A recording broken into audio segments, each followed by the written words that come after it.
Video killed the radio star, and the talkies killed vaudeville. But some legends never die, because they bend without effort as times change. We'll meet a dancer who made a series of graceful leaps from the Hippodrome all the way to Hollywood. Next.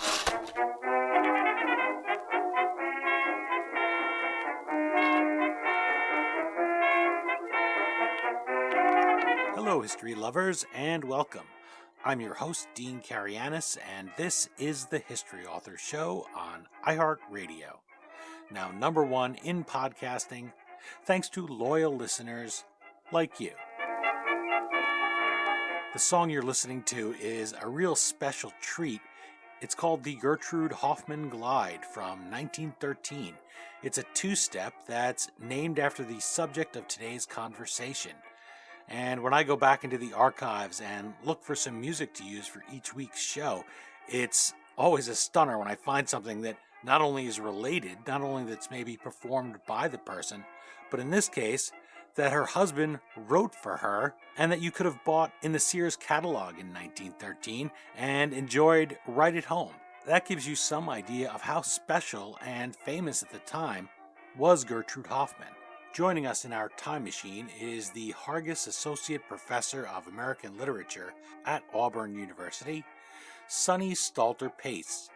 She brings us Imitation Artist, Gertrude Hoffman's life in vaudeville and dance. Sunny Stalter-Pace received her PhD from my alma mater, Rutgers University, and her BA from Loyola University, Chicago.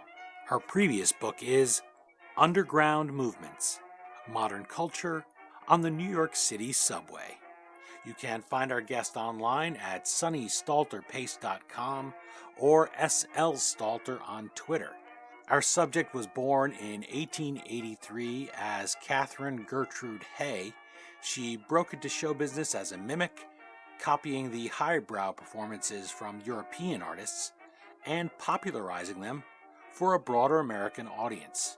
She started as a pantomime ballet girl in the gay 90s, made the jump into vaudeville, and later worked as a choreographer and teacher, living well into the 1960s.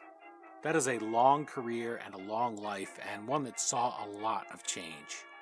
Okay, now that we've found our seat in the Hippodrome on 6th Avenue, let's join Sunny Stalter-Pace and witness the sublime, funny, groundbreaking, and sometimes fourth wall breaking talent of Gertrude Hoffman, the legendary imitation artist.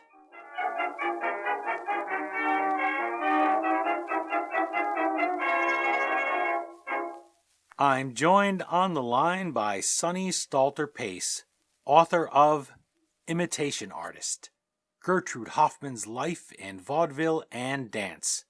Thank you so much for making the time to chat with the History Author Show. Thanks so much, Dean. I'm very happy to be here. Well, I'm happy to have you, happy to talk about Gertrude Hoffman and her life in vaudeville and dance, and especially since you're just kicking off your promotion for this book to discuss her life story. And she strikes me as the type of figure that she's still going to entertain us. She's still going to grab our hands, and she'll be the one who's doing the carrying for us. She'll be doing the heavy lifting because she has a life full of so many wow moments. So I wanted to start off by letting people know a little bit about you, because you're our very first Jeopardy champion on the History Author Show.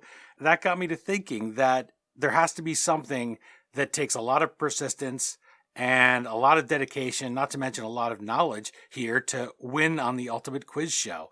So I wanted to ask you to fold that into your experience writing Imitation Artist and also Gertrude's life. How does the discipline required to win on Jeopardy apply to writing a book on the wide-ranging topic of, as your subhead reads, Gertrude Hoffman's life in vaudeville and dance? Wow, that's a great way to start. Good. The difficulty with Jeopardy is not winning, it's getting on. Persistence is absolutely right. It took me 4 tries over more than 20 years. The first time I tried out was sending in a postcard for the teen tournament. But over the course of years and years, I did the online tests and did the in-person interviews, figured out how to tell a good story for that commercial break and coming back to talk to Alex. And I think the one thing that I'd say makes a good Jeopardy champion is knowing a little bit about everything. And that helps with someone like Gertrude Hoffman, who really has skills and abilities and interests in so many different facets of early 20th century culture, with dance, and she loved collecting poetry in her journals, and she loved comedy, and she paid attention to everything. So that kind of wide-ranging knowledge helped me know the references in her diaries and things. So I think persistence, knowing a good anecdote when you hear it, and having a wide base of knowledge to draw on are both things that Jeopardy and writing a biography of this awesome woman have in common. Most listeners probably won't have heard of her. I think if she came up there on Final Jeopardy, she might stump 2 out of 3 people. If the third person wasn't you, anyway. So bring us into her performances cold. Say we're showing up at the Hippodrome, say we're going to another theater, and we're going to watch her perform, say, The Merry Widow. What are you excited about us seeing when the curtains rise? Okay, so one of the most important things I think is just in general giving the context of a vaudeville bill. So knowing that it's not going to be a full narrative play, that it's a bunch of different acts, maybe about a dozen, that it might start with something more visual, maybe acrobats or an animal act. But by the time Gertrude Hoffman's doing The Merry Widow, she's got a pretty good reputation. She'll have a pretty good place on the bill. If it's something on a main vaudeville stage, she'd maybe be the last act that appeared before the intermission. She also did a lot of performances in roof gardens, which wouldn't have started until after the main theatrical program was done, so maybe not until really late. But The Merry Widow was a spoof of the operetta that was extremely popular in New York at the time. And it was one of several acts, even in her section of the bill. She was multi-talented, so she would do some imitations of famous celebrities of the time. She might sing a song. And then for the Merry Widow act, she had a costume and a hairstyle, so she looked like the main female character in The Merry Widow. And she had a dance partner who was dressed up like the main male character in The Merry Widow. And all they did was the Merry Widow waltz, but they did it over and over and over again. They did it over and over again in different styles. They waltzed separately, they waltzed together, they did a ragtime version of the waltz. So really by the time Gertrude Hoffman is performing The Merry Widow, she's commenting as much on the Merry Widow craze in New York City as she is on the actual show. The words imitation and artist in your cover come naturally off of that because they can seem in conflict. We think of the artist as the person who does their own thing, who's original, who changes. And that's the case with her, but she's learning from other people. And that's actually the case with almost everybody. I know when I interviewed Bijan C. Bain about his book, Elgin Baylor, The Man Who Changed Basketball, he was the first one was Elgin Baylor, and you have many people, Michael Jordan, who came after, saying that I copied him, but he didn't copy anybody. He really changed the game with many things like inventing hang time, which we associate with basketball right now.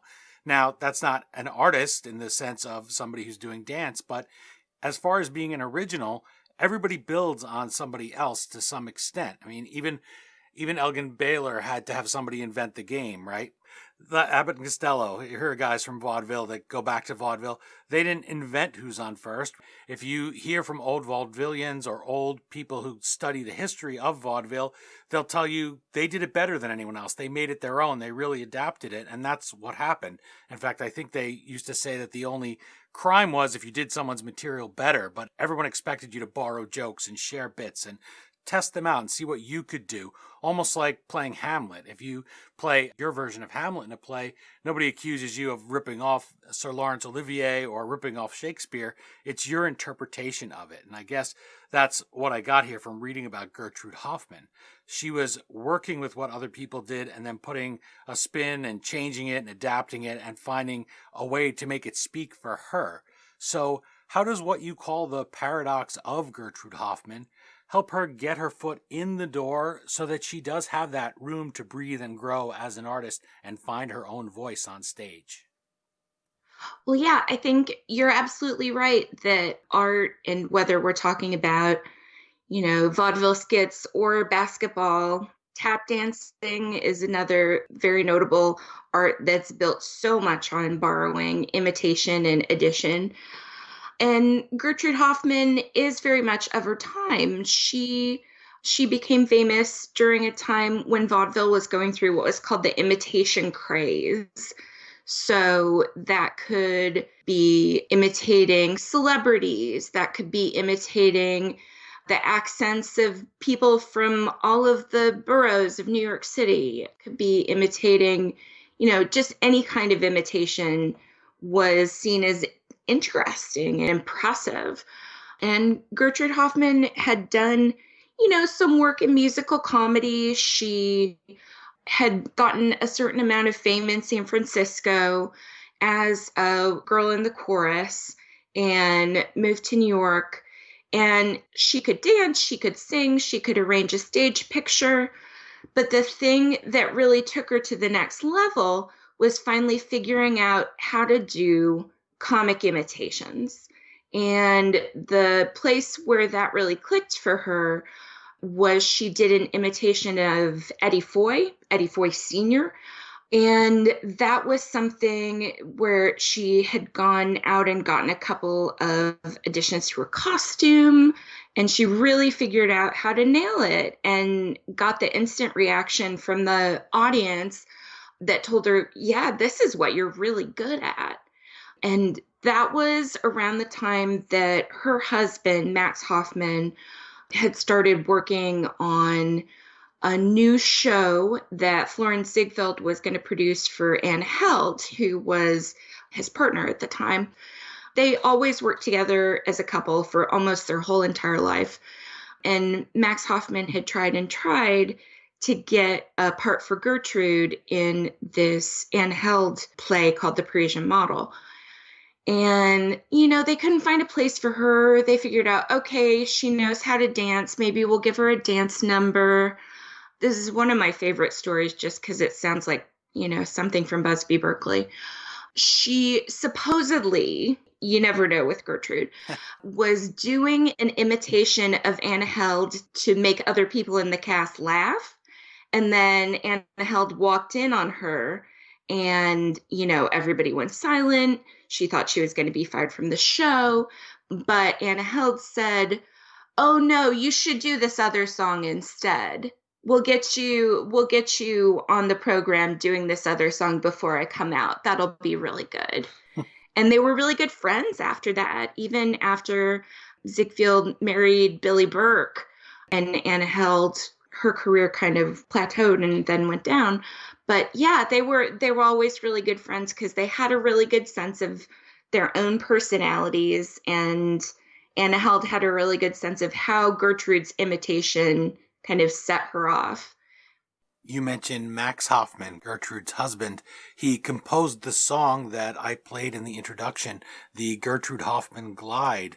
I was impressed when I read that they had such a long marriage, because we tend to think of showbiz folks as living outside a committed relationship, as having maybe being serial monogamous, as we might call them today. Maybe it's my bias, having read a lot about vaudeville, and don't trust show folks, right? They used to say, and Sure. you wouldn't want to marry a chorus girl. You wouldn't want your son to marry one anyway. Jackie Gleason marrying one girl from the chorus after another back in those days. And yet they have a 60 plus year, not just marriage, but professional collaboration. So, how did the two of them fit together? I love Gertrude and Max's relationship. They met when he was a music director for an early show she was in that she traveled with back from San Francisco on the way to New York. He got his start in Chicago. And apparently, this is something I kind of heard tell of after the book had already been finished, but Max may have been married to somebody else before, but not for a super long time. But they got married when she was very young.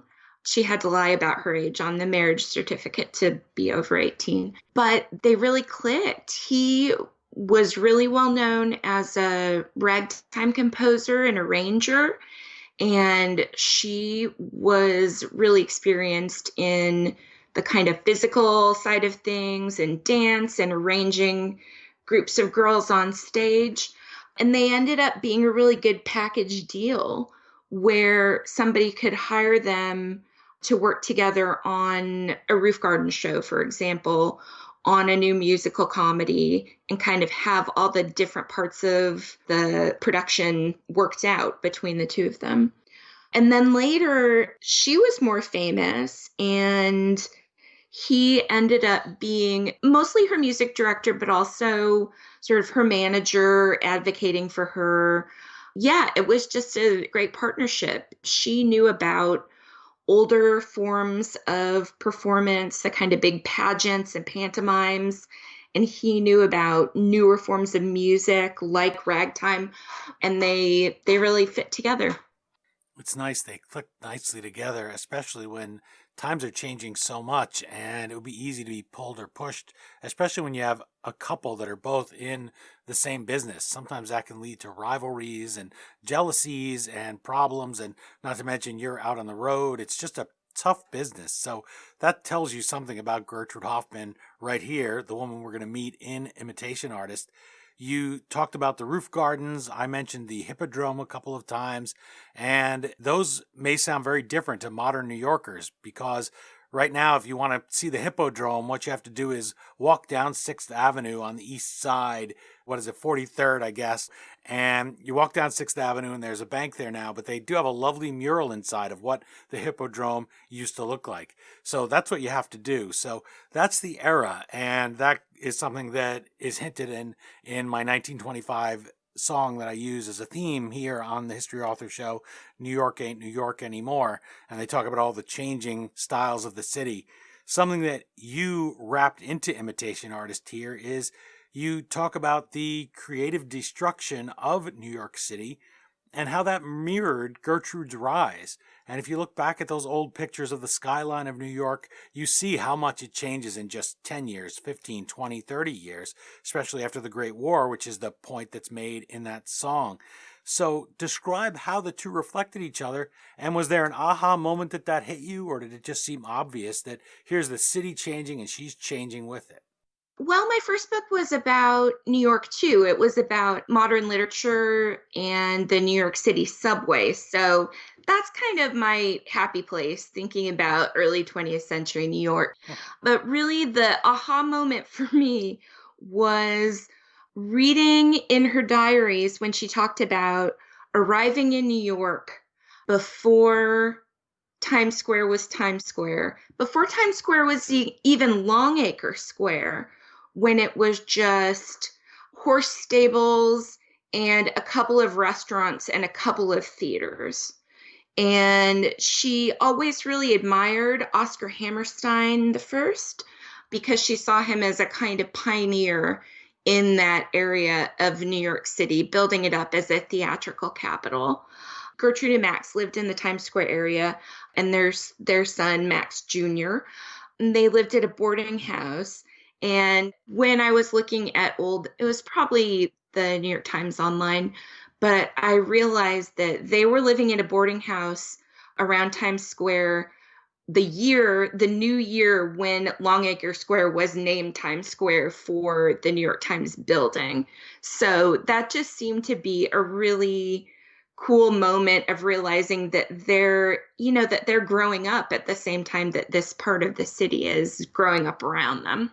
It is a great time of change, and Longacre Square is one of the things mentioned there, name checked along with many of the restaurants that they would have been frequenting in that song. So if Max hadn't done us the favor of scripting a song for his wife and having the Gertrude Hoffman Glide to use at the top of the interview, New York Ain't New York Anymore would have fit perfectly with the theme of change in the city, always pushing ahead and trying to adapt and become better and different and take people from all over the world, in Gertrude Hoffman's case, take styles from all over the world and adapt them, make them our own, because it's hard to overstate the earth-shaking transformations.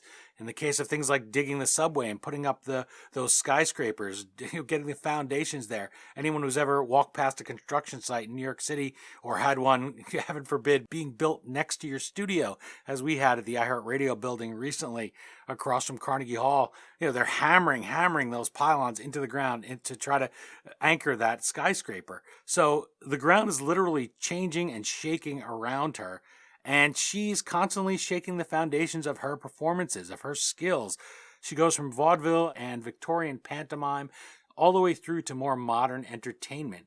She participated in so much change. It seems that you would find her in any number of disciplines. Anybody would say, well, I can drop in on this little piece of her life and cover her here or there. How did she fall out of the pages of history?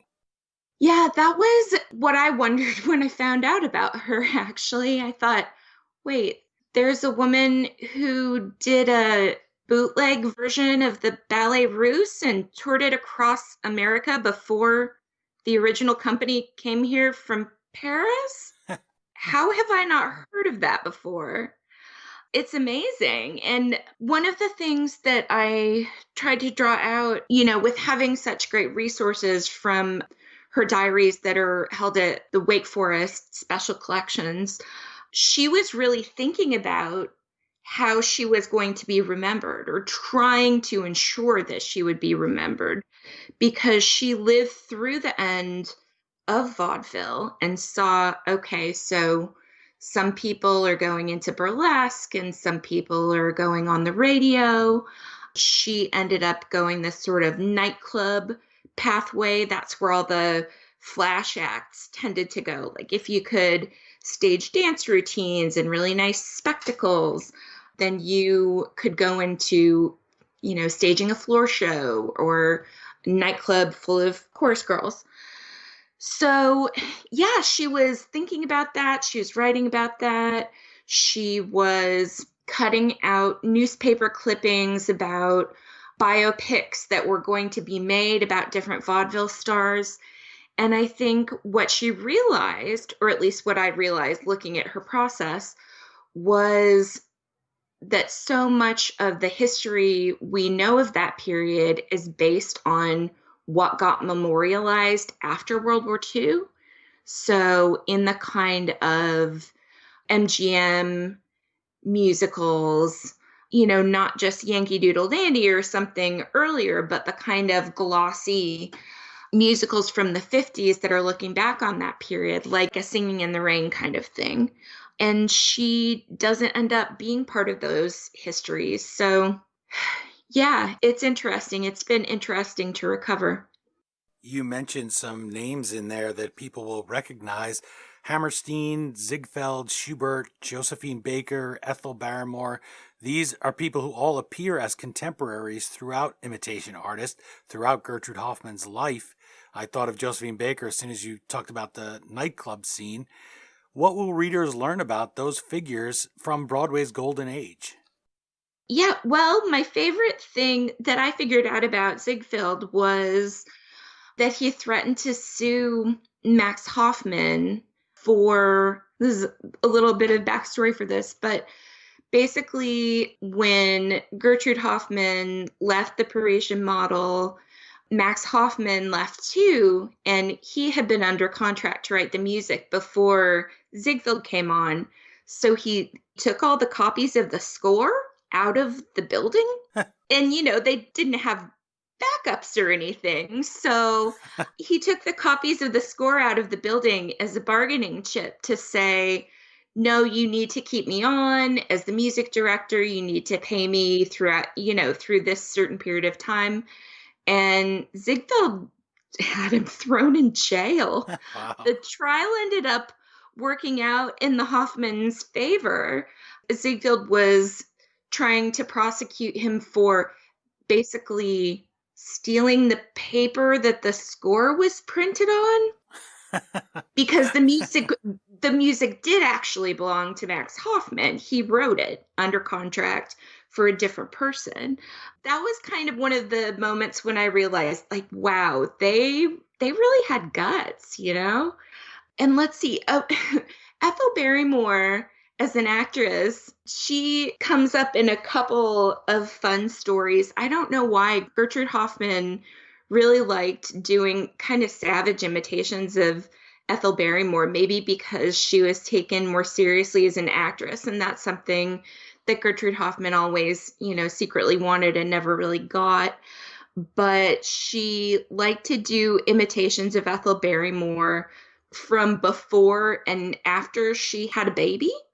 So she would show her, acting before, and then getting her baby, taking care of her baby, getting bored, throwing, the doll baby backstage, and then going back into a soliloquy or something. It's already funny. This is what I meant when I said Gertrude Hoffman would take over the interview, even though she's not here. You could just picture it. And once you've seen a few pictures, like the stunning picture of her, that's a lot of fun, a lot of detail on the cover of Imitation Artist, you can picture her doing these things. She really comes to life. It must have been really a blast to live with her for the time you were writing the book. Oh, it absolutely was. I never had imagined myself as a biographer, but finding all of these materials and just really getting a sense of her voice, getting a sense of her humor and her style. Yeah, I don't want to say it wrote itself because it was hard and it took a long time, but it was a pleasure to figure out the ins and outs of her life. It's nice because I didn't ask you. Usually I do, but that's part of that pull that she has too. Get right into my story. Don't ask the biographer any questions about herself.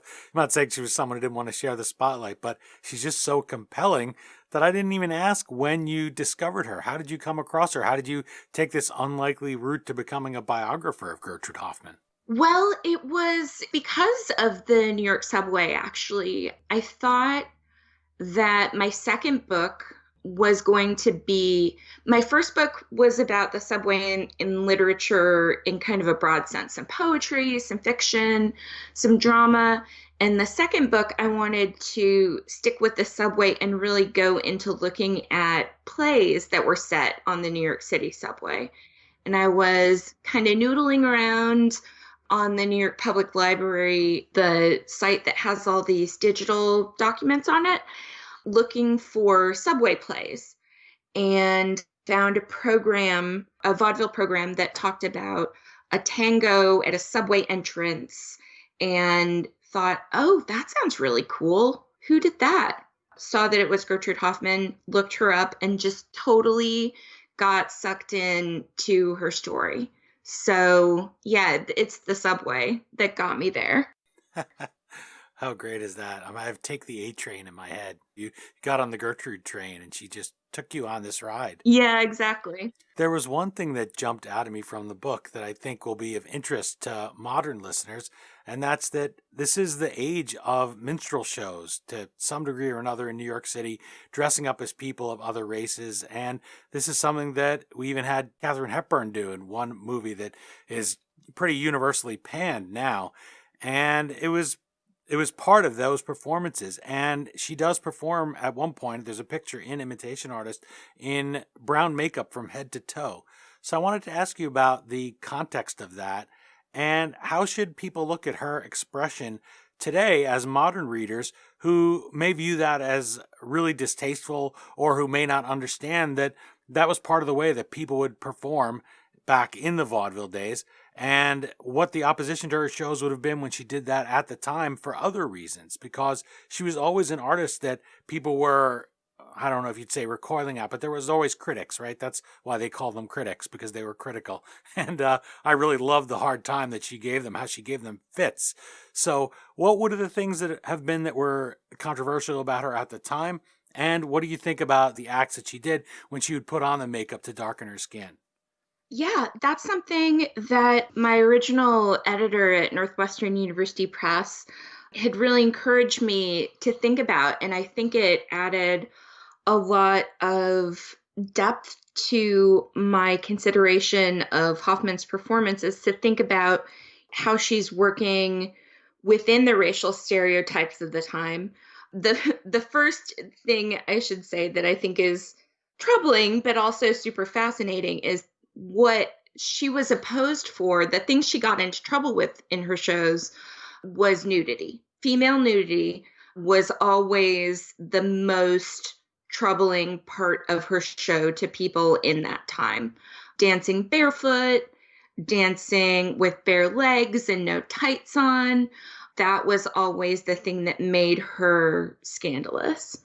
The brown face and black face was not seen so much as being troubling at that time.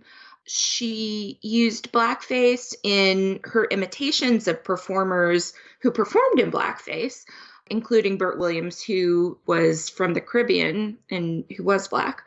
But the brown face, that was all about, she was very enraptured with a kind of Arabian Nights type stereotypes of the Middle East.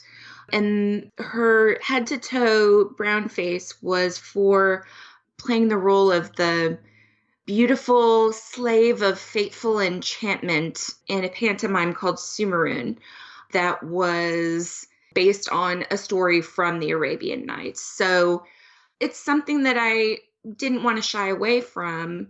And I don't want to say like, oh, it's okay at that time. No, it never was.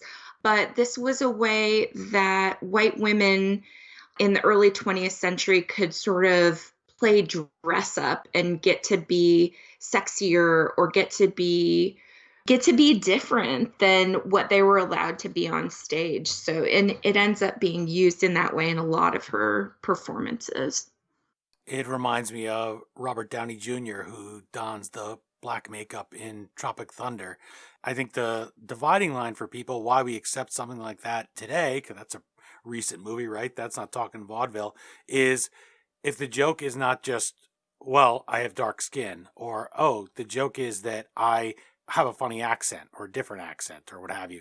And that's what always bothers me. Like, I see some comedians that even are just, they'll play that up and they may be of a certain ethnicity. And that's their whole joke is I'm Foreign Man. And Foreign Man was a popular caricature that they would do through various mediums. And so I think eventually you have to move beyond that because that's not really funny. And today Right. that's not enough. We don't want to laugh at somebody just because they're different.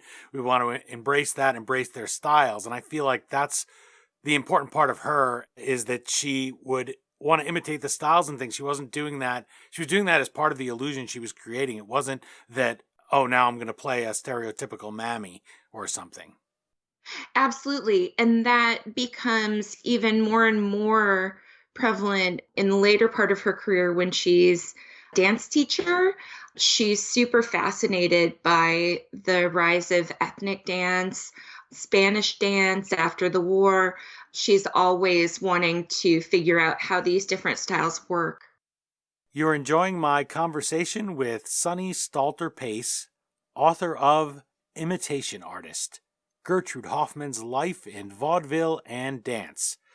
It's a life and she's a person that's so full of energy that I feel as if she's right here in the studio with me at the moment, that she has her hand on our shoulders and she's pointing and she wants us to do things. It's a very almost ghost-like experience to have her. She's so full of life And in fact, one of the things that I should mention is that she owned a Harley Davidson motorcycle. So if there's anything you can think of that gets you more independent and more pulse racing than driving a Harley around, that's what this character was doing. That's what this woman was doing as she was developing all of these ways to take styles and routines from all over the world and make them her own for American audiences. You can visit our guest at sunnystalterpace.com or follow her at SLStalter on Twitter. Marlis Schweitzer, author of When Broadway Was the Runway, Theater, Fashion, and American Culture, writes of imitation artists. Stalter-Pace takes readers on a journey through her subject's personal and professional history as a Broadway choreographer, dancer, director, producer, and imitation artist. We meet a woman who wasn't afraid to flout convention, challenge taboos, and assert her rights as an artist. There is so much to Gertrude Hoffman's life other than vaudeville, although that's where she starts off, and that's just a real blast for me. But she has that list of accomplishments that shows us just how varied she was and how much there is for people to sink their teeth into in imitation artist. You include several reviews of her performances throughout the book, often by critics annoyed by her nonconformity. They just can't get their minds around trying to bang a round peg into a square hole with her. In fact, one is outraged that she paints stockings on her legs. You mentioned before that they didn't like her nudity. This critic says, well, you can either have nude legs or you can have coverings on your legs, wear a dress or wear pants or something, but you can't do both. You can't paint. What are you doing? And I found that especially amusing in light of the racial component we mentioned, because one of the reasons that women would go and darken their skin or try to appear as somebody who was from another race is that was seen as somehow more acceptable to sexualize them. In fact, during the Civil War, when men would pass around their version of pornography at the time, or I guess it was pornography, it would be exclusively people that were not Anglo-Saxon, that were not white. That's one of the reasons that she's doing that, which I think adds a little more context to the idea of her darkening her skin. I wanted to ask you for your favorite version, if you have one, of Gertrude Hoffman bucking convention and pushing her own artistic expression on a world that was often telling her, well, hey, you can't do that. I think it's probably her work with the Ballet Russe, because, it would have been really easy, especially after her Salome dance routine, her dance of the seven veils, to get pegged as somebody who liked being naked, as somebody who liked flaunting her sexuality.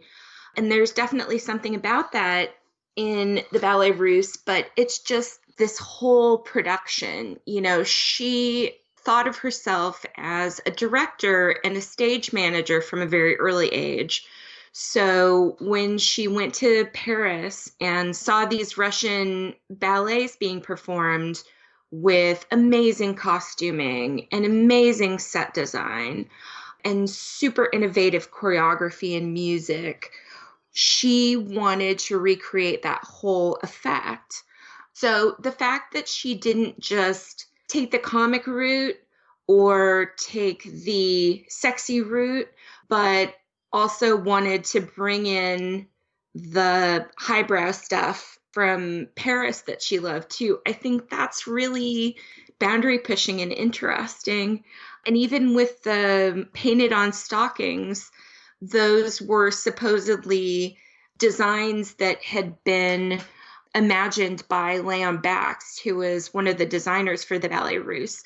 It may just have been a kind of publicity stunt to say that he did that. There's not a ton of support for that thesis. But the thing that I love the most about Gertrude Hoffman is the way that she combines things that we think of as popular performance and things that we think of as elevated art, and she just sees it all as something to work with and something to riff on. I mentioned your cover photo of Gertrude Hoffman on Imitation Artist. Where does this come from? Because you are fortunate that you had a lot of photos of her in various outfits, always looking different, always reinventing herself. She's the great mimic, right? So really good news for a biographer. You get to put a lot of those pictures in there. And then I imagine the other side of that is it's a challenge to decide on a cover. I really like this photograph. I think it's good for the cover because she's looking right at us and she's engaging us. She's really has a stare that holds your eye. And you can see this person's a performer. This person has a lot going on behind those eyes. How did you choose that photo of her and describe it a little bit for us? I did not choose the cover photo, so thanks to the designer for that. But I gave them a selection of photos that I thought would be good, and a lot of them were from around the same time period as the one they ended up choosing. It's from around 1914 when they were doing From Broadway to Paris. And this is a period when she, really combines the glamour and the humor and the exoticism together. And I think that picture really reveals it. You described her gaze at the viewer very, very evocatively. She's standing against a tile wall. She's got on kind of a feathery costume, feathery, spangly costume, and her feet are bare.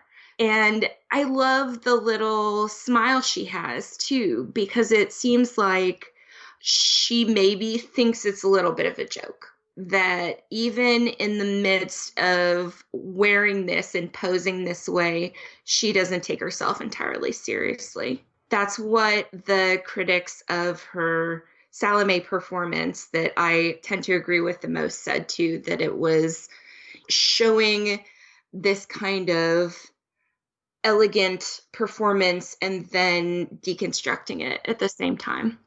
You write in Imitation Artist, quote, Gertrude Hoffman's act embodied the contradictions of U.S. culture during World War I. How did she cope with the privations, the repression of civil rights, the pandemic that comes after the war, and prohibition to keep her star rising through the roaring 20s?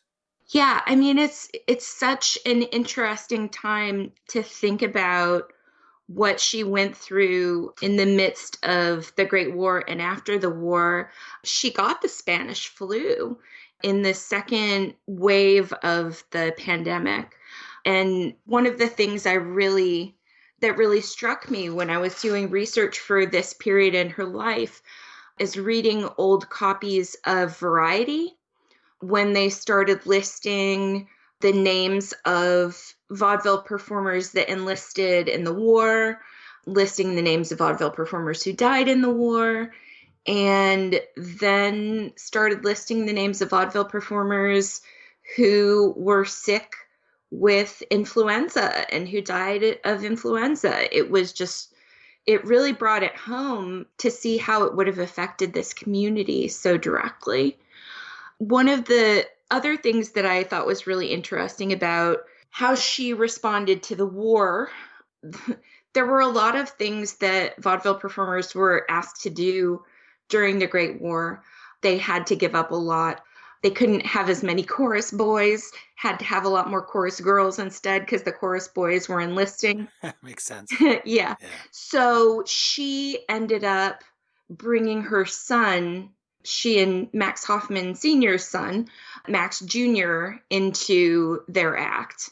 He was a young teenager, 14, I think, who was enrolled in a military school. And although I couldn't find any confirmation one way or the other, my secret suspicion is that they brought Max Jr. into the act so he wouldn't lie about his age and enlist. Huh, makes sense. Because he did a lot of other wild stuff as a young man that makes me think he was the kind of kid who would have done something like that. I wonder where he got that from. Yeah, I know, right? Yeah, see, I told you, those carny folks and the vaudevillians, they live pretty crazy lives. Every time I move into a new apartment or a new house or something, I always look up what was there before. And I found a similar story in the Korean War. A kid about what you're telling me was Max Hoffman Jr.'s age. He enlisted in Korea. He was about, 14 years old, 15, but a real big kid, obviously, for his age. And he ended up making it through training before his parents find him and all the way over to Korea. Whoa. War before they before they realized it was him and brought him back. And then, of course, since we're fortunate to be in the future, I was able to track him down later in life. And once he was old enough, he got a nice letter from MacArthur or whoever it was saying take him in the military academy when he's old enough. And he did. He enlisted. He ended up rising through the ranks and serving in various conflicts after the Korean War. And he buried with honors at Arlington and lived a long career, but he had to wait. So I could see why you would try to stop a kid. It may sound like it would be impossible to enlist, but some 14-year-olds are real tall and big for their age. So maybe Max Hoffmann would have been. Mm-hmm, mm-hmm. So instead he had to sing a song while there was a vaudeville fashion show. It beats the trenches, right? Yeah, you would think so. By a mile. Gertrude Hoffman was the first woman credited for dance direction in a Broadway show, which I thought was a nice little feather in her hat, no pun intended, considering she's wearing all those feathers on the cover of Imitation Artist. By 1923, she reaches what you call a turning point, and until World War II comes along, we find her acting as choreographer, producer, and den mother to the Gertrude Hoffman girls. That was something else that defied expectations, because when we think of somebody whose career in something as personal, as athletic, as dance, somebody who's reveling in being a little scantily clad up there, you think of them looking askance at people who are coming after them. They don't want to help anybody. There's many people like that. I've found to varying degrees, sometimes I'll help a young person learn how to do something and they're surprised because they had people that are afraid they're going to take their jobs, that just don't want to take the time to help them. And I always try to be willing to help. I like that about her. I said, here she's finding a new way to reinvent herself yet again, even after her body is not going to be able to do those performances anymore. How did she make that transition? How did she jump into that? Was it because she already had Max there, because she was already doing it all those years, because she was producing for herself, she was able to produce for her girls? What kind of a den mother was she, as you put it? Yeah, she had always taught and managed the dancers on stage with her. There's a story about even when she was really early in her career, when she was a teenager herself and in the chorus of one of the operas in San Francisco, that she was the line leader and the one who taught the movements to the other girls who carried spears in the line with her. So that was just something that was a part of her personality from an early age.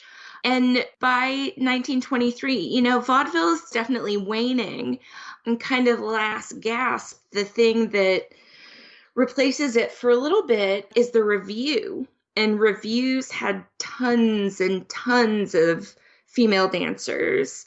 So she ended up founding a school where she taught dance. She worked with a guy who was trained in acrobatics, and she taught these women different dance styles to make them marketable in reviews and different bookings that they could get in the city. And I think that was the place where she could still make an artistic intervention into the scene. She had acts that the Gertrude Hoffman girls did that she choreographed.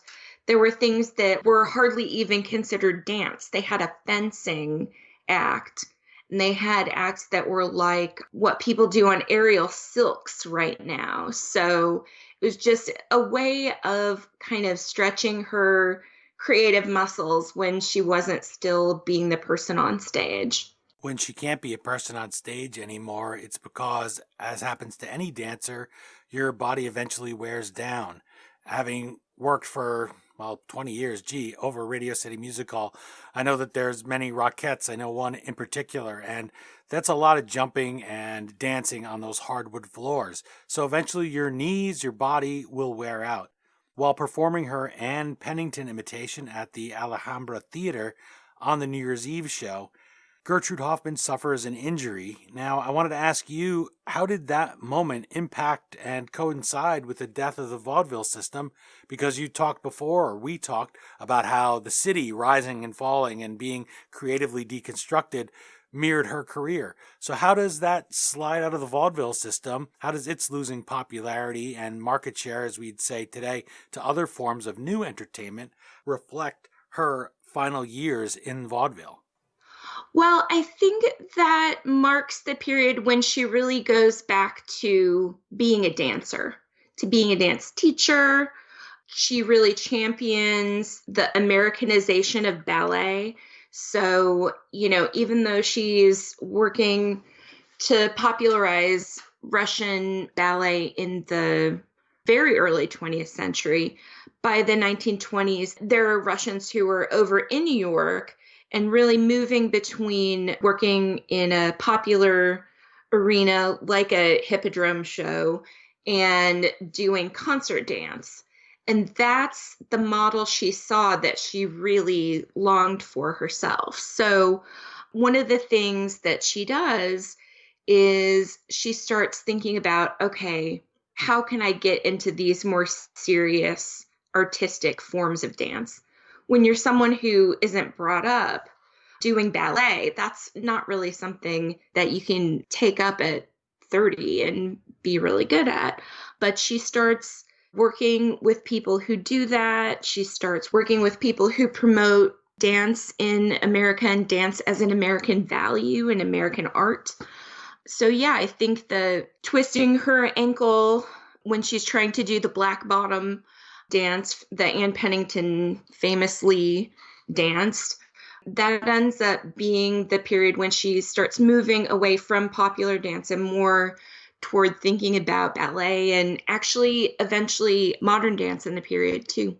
You write in Imitation Artist, quote, even after her long career had effectively ended, she still filled her journals with ideas for skits, monologues, and stage routines for former Hoffman girls. That reminded me of Stan Laurel, another contemporary of the vaudeville scene, who wrote team bits even after Oliver Hardy had passed away. He's still thinking of ways to do funny movies with the Oliver and Hardy team. And I thought that that was something that's really poignant, where you're still writing, you're still creating, even if you know no one will ever perform them. What are some of her unpublished works, and were there any of them that you would like to have seen performed? Yeah, I loved looking at the kind of things that she would have performed if she still had a venue for performing it. And I just said that she moved away from the comedy and toward just focusing on the dance. The last sketches in her journals really do move back toward the comedy, thinking about, okay, so which popular actresses of 1939 would I want to imitate? She has one that I think would be really fascinating. She calls it a one-woman fashion show, where she tries to imagine all of the different expats and refugees in New York cafe society during the war and how she would convey all of them in a fashion show. So it's just really interesting the way she starts thinking about the way she sees the world changing and how she starts thinking about how she'd respond to it with her routines. Speaking of performers that came along later, I thought that it was a really nice cameo, for lack of a better word, when Gertrude Hoffman tries to interest Lucille Ball in doing her life story.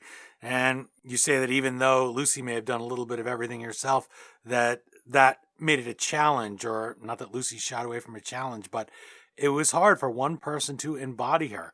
But I thought that was interesting. That must have been a nice little nugget for you to stumble across, I guess, in her personal letters, her writing to Lucy, asking her about performing or maybe doing a version of her life story. That's something I would have loved to have seen. Yeah, it was amazing to find. And the thing that made it even more moving is it was a draft of the letter.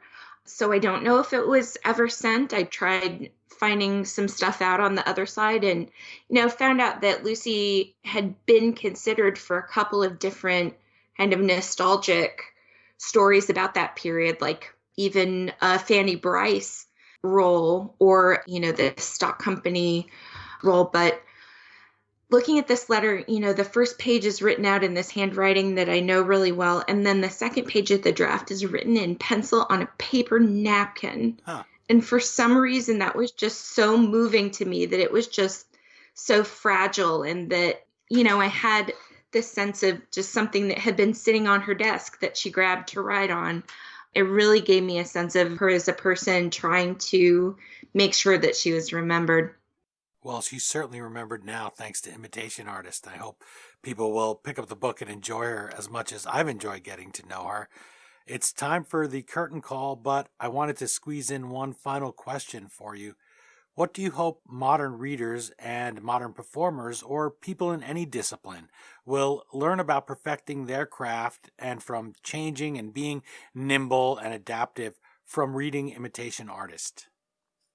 I think that the takeaway for artists is that copying other people's work always leads you to figure out something about yourself, that you can't make an exact copy, and that by imitating, you pick up a sense of how a work is put together, and you get a sense of your own style too.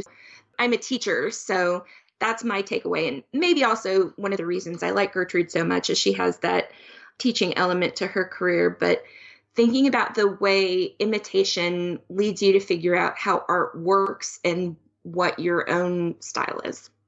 Well, Sunny Stalter-Pace, author of Imitation Artist, thank you so much for introducing me to this fascinating dancer, artist, and mimic, as well as teacher. She wears so many hats, not just that feathered one. She was always changing, and that makes for a great book. Talk about somebody who's engaging the reader at every page. Every time you change the chapter, I was finding her wearing a new hat, literally and figuratively, and really kept my interest. I enjoyed it so much. You write that Gertrude Hoffman never settled on one identity, but thanks to your book and thanks to all your effort going through all those notes and all those cocktail napkins with notes jotted on them, we can get to know the woman underneath those feathered, sequined outfits, underneath the makeup and the leg paint. I hope listeners will pick up your book and enjoy this long, wonderful dance with Gertrude Hoffman. Thanks so much.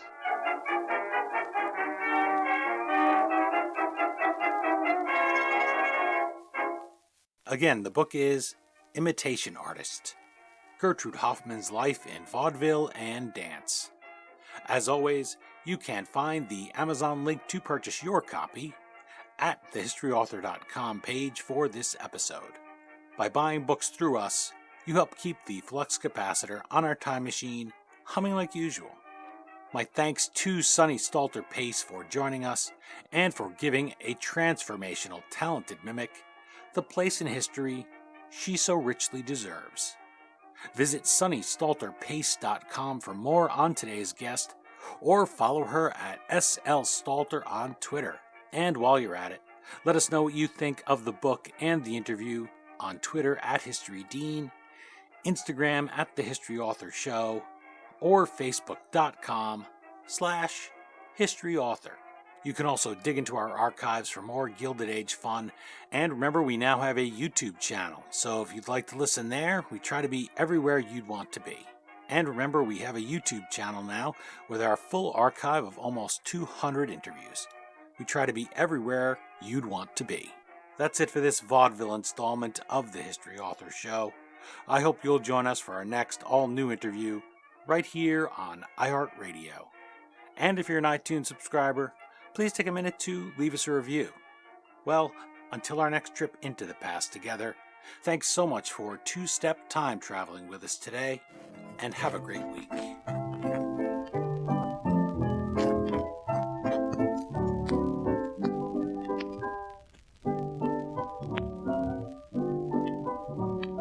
Standing alone, I saw Georgie Cone somewhere on Longacre Square.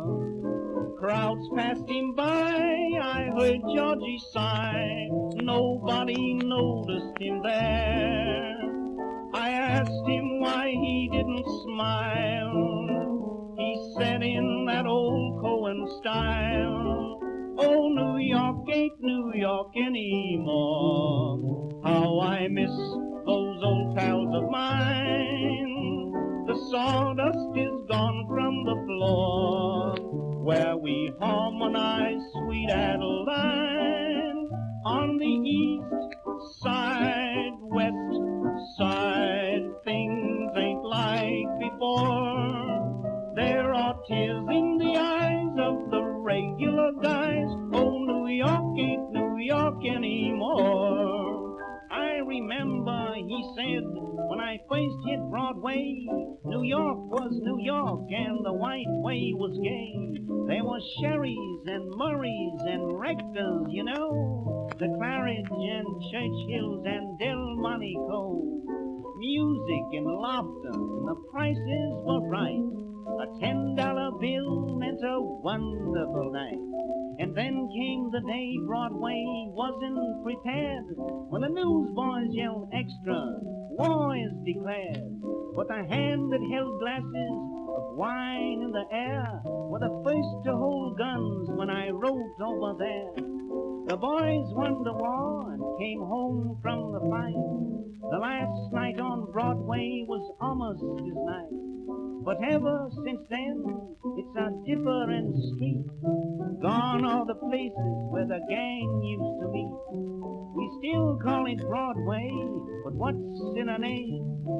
Take it from Georgie, it isn't the same. On the east side, west side, things ain't like before. There are tears in the eyes of the regular